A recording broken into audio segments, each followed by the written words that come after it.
What's up, guys? So welcome to finally another episode of Busted and Boosted. I know I haven't posted in a long time. I have been doing the work to the car. I just haven't really recorded anything at the time. Creating content wasn't really a priority, but it should have been. But here we are now. I'm going to work on doing better about creating more content this year for this page. So here's our first video of the year, 2024, and let me show you what we have going on. So we will be working on 240 today. There have been some changes since the last video I posted, so I'll go over those. But first thing we got to do is clear out the garage. I'm gonna have to move some stuff over to the right without blocking access to the toolbox, and then get the Miata off of the car dollies and get it out of there. And hopefully I can clear out a good amount of room so I can get the 240 in and get it up on some ramps and jack stands with enough room to be able to work on both sides of it. Let's see if we can get the 240 in and get started.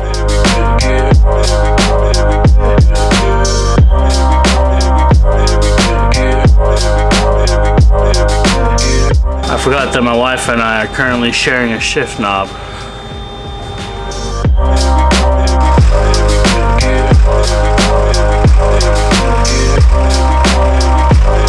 As you can see, we got the Miata out and we cleared the garage of all that smoke that the Miata was creating. That car is running pretty rough, but it does run. It has a lot of work. That engine's probably no good, but we'll go over that in some other video when we actually start working on it. But yeah, it's been a while since I've seen this side of the garage. The Miata always sits in there, but today will be my 240. So let me show you guys what we got going on today. So what I have over here is I got a new steering rack because mine's old and leaking and everything. So we got a new steering rack, and then we got a whole new front end suspension kit. Their Superlock Angle Kit from GKTech that we'll be installing. That back there is the spoiler, and I got a body kit. Yeah, I got a wide body kit for my car, but that'll be another video. We won't be doing that today. So my first goal is to get the steering rack and the front end suspension done, and then I'm going to do some cleaning up under the hood with some wiring and some hoses and things like that if I get a chance. But the first goal is to get this in today. I did try starting the 240 a couple days ago, but the battery was dead. So I've had it on the charger for the past couple days. Hopefully it'll start, but I am charging the jumper box just in case it doesn't start, and then I may have other options if that doesn't work either. But while we're waiting on that to charge for a little bit longer, let me show you what I've done that I have not posted on YouTube. It is on TikTok, but it's not on YouTube. So here we go. I got the front bash bar powder coated. I've got new horns in, and these are going to be my blinkers because I will not be putting a front bumper up. When it comes to the interior, I've got rebuilt a relay board, and I've got my switch panel now. That's how I start my car. I did have a gauge pot up there, but it was 3D printed, and in Texas it got way too hot and it started to warp and wasn't holding anymore. That's my AFR gauge, and this is my boost gauge I just installed recently. And then that's where everything gets powered.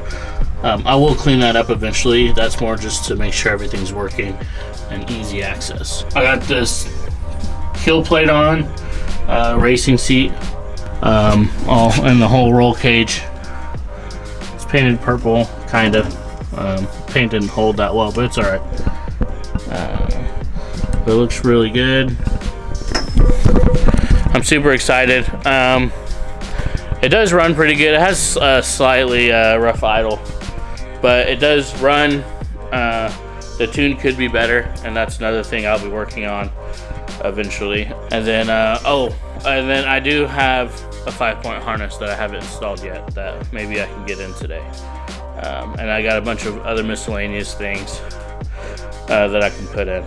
So yep, that's what we'll be doing today. Hopefully I can get most of that done, if not all of it done.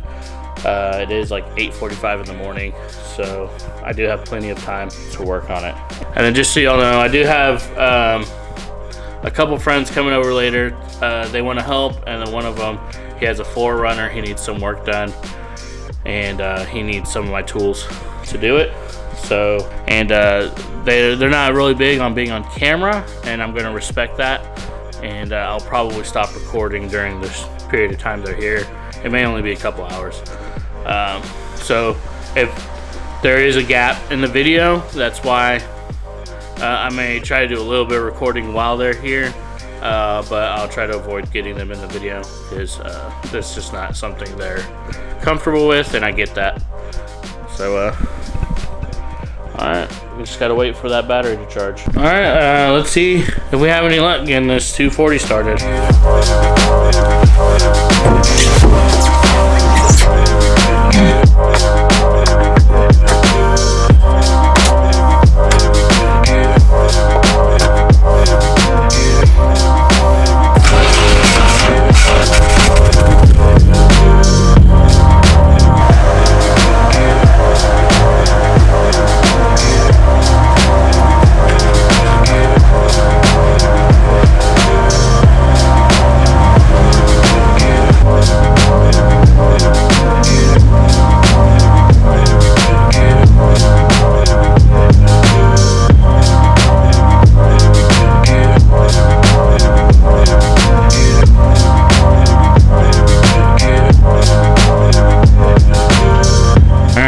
See, we got the 240 in the garage finally. I wanted to get a before video and shot of the angle, steering angle. So this is stock. The only front end suspension work done is the coilovers, and that's when I bought the car. It was already on there. That's the angle it's getting right now. Then I'll go ahead and do a video after it's done. So I'm gonna speed through the whole install and everything. I didn't want this to be a long YouTube video. If I recorded every little bit, it'd end up being like a 45-minute to an hour video. So I'm gonna go ahead and start installing all the parts, replacing the steering rack, and doing everything I want to do. I'll get videos here and there of it, but I probably won't do too much more videoing until the end. So let's get started. Okay, so my friend just left. He was here working on his car for a little bit.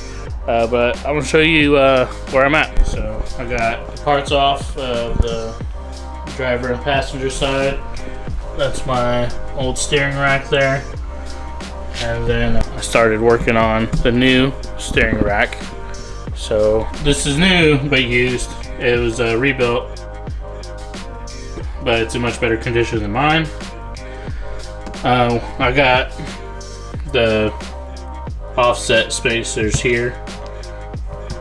So the steering rack offset spacers. So I gotta take the boot off, pull the inner tie rod off, and place the spacers on there. Started opening up the boxes, looking at all the parts I got here. I got the knuckle,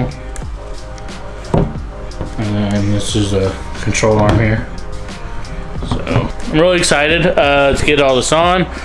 It is a little bit later than I had hoped when I'm getting to this point, but I should be able to get it all back on pretty quick once I get started. Some of this stuff is new to me, so some of these suspension parts, especially all these specific ones, like, you know, all these adjustable pieces and everything. I've never really worked with them before, but they've got videos and stuff like that on their YouTube channel, so I'm kind of watching those and making sure I know what I'm getting into before I actually start working on it.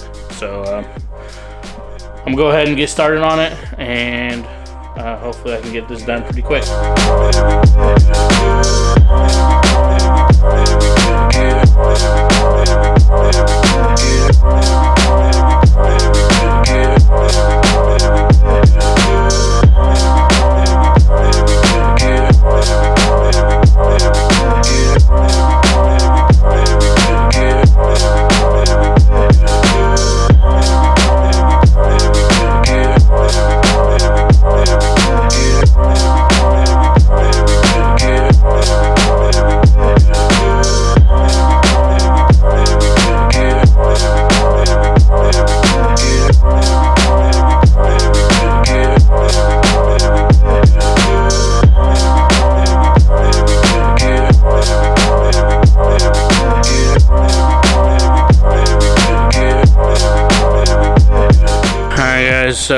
as you can see, it's the next day, and I didn't finish putting my front end together. Basically, I ran into some issues last night, got a little annoyed, and I just stopped working. It was getting late anyways. It was about 10 o'clock. But I want to show you guys what I've got done and what issues I ran into here. So I got the knuckle on, got the lower control arm, everything, got the sway bar with the lever, and I got the strut tower offset. So basically what happened first was the tie rods I got have a 12 millimeter end, and this is a 14 millimeter end. So I have to get new tie rod ends. I noticed the kit didn't come with the end link to go from the sway bar here to the lower control arm, so I got to order that. And then the last issue I ran into was my hubs didn't fit. So basically, when ordering the kit, they asked what hubs I had, and I thought I had S14 hubs because when I did my front end conversion, when looking at the website, and I went back and looked before ordering this, it said OE S14 replacement parts. Now, it was my first time doing a conversion, so I was thinking, okay, they're S14 hubs. So when I bought the kit, I bought S14 knuckles. Well, if I would have known, and some of you that do already know and done it, is if they were actually S14 hubs, I would have needed knuckles before and a new lower control arm, an S14 lower control arm. Yeah, so if I would have done more research, or if I would have thought about it, I would have known I had S13 hubs because they went right onto my factory knuckles. So I'm gonna have to order some parts, which is always nice, except these are parts that I shouldn't have had to order if I would have gotten all the correct information or done a little more research. So my car is gonna be lifted up like this for the next week or so until those parts come in. So I'm kind of at a stopping point. I do have a little box of parts here that I can do some miscellaneous stuff on, just to clean up a few things, but nothing big, a bunch of small stuff. So I probably won't worry about recording that. Yeah, that's what I ran into. Sucks that I wasn't able to finish because I was really excited. I will do a video once it's done, and I'll show the angle difference and everything like that. So there will be another video of it being completed and everything. I'll just have to wait a week. Alright, so thank you guys for watching. If you want to follow my build, subscribe to my channel. If you like what you saw, go ahead and like the video, all that YouTube stuff, and I'll see you guys next time.